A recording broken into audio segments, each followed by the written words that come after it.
Dans l'exercice numéro 17, nous avons un bloc de 80 grammes attaché à un ressort, donc nous avons un système bloc-ressort qui oscille avec une amplitude de 12 cm et une période de 1,2 secondes. On demande d'abord de déterminer l'énergie mécanique du système. Pour déterminer l'énergie mécanique de notre système, nous savons que quand on est sur un système bloc-ressort, l'énergie mécanique c'est égal à K fois l'amplitude au carré divisé par 2.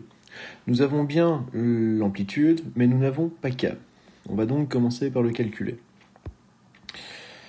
La pulsation, c'est 2π sur la période. On a donc une pulsation qui vaut 2π divisé par 1,2, soit 5,24 radians par seconde.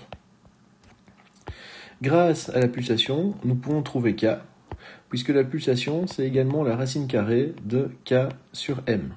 Si on isole K dans cette expression, on a donc que K est égal à la masse fois oméga carré, et on trouve une constante de rappel de 2,19 newtons par mètre. Grâce à cette constante, on va pouvoir déterminer l'énergie mécanique. Donc l'énergie mécanique de notre système est égale à 2,19 fois l'amplitude au carré, donc 0,12 au carré, divisé par 2. Ce qui nous fait 15,8 fois 10 exposant moins 3 joules.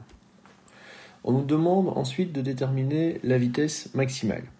Donc pour déterminer la vitesse maximale, dans tout mouvement harmonique, la vitesse maximale c'est la pulsation fois l'amplitude. C'est donc égal à 5,24 radians par seconde fois 0,12 mètres. Et nous trouvons comme vitesse maximale 0,628 mètres par seconde. Ensuite, on nous demande de déterminer la vitesse du système lorsque la position est de 0,06 mètres. On va travailler sur la conservation de l'énergie. L'énergie mécanique est égale à l'énergie cinétique plus l'énergie potentielle. Donc l'énergie mécanique de mon système est égale à 1,5 mv carré plus 1,5 kx carré. Et nous savons que le tout vaut 15,8 fois 10 exposant moins 3. Nous allons maintenant isoler la vitesse dans cette expression. Donc la vitesse est égale à 15,8 fois 10 exposant moins 3, le tout multiplié par 2, moins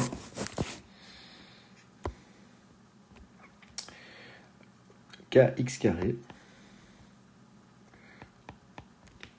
le tout divisé par la masse, et on prend la racine carrée. Donc la vitesse est égale à la racine carrée de 15,8 fois 10 moins 3 fois 2 moins k qui vaut 2,19 fois la position au carré, donc 0,06,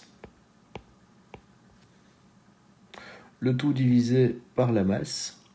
Nous avions une masse de 80 grammes, donc de 0,08 kg. Et nous trouvons comme valeur finale de la vitesse 0,544 mètres par seconde.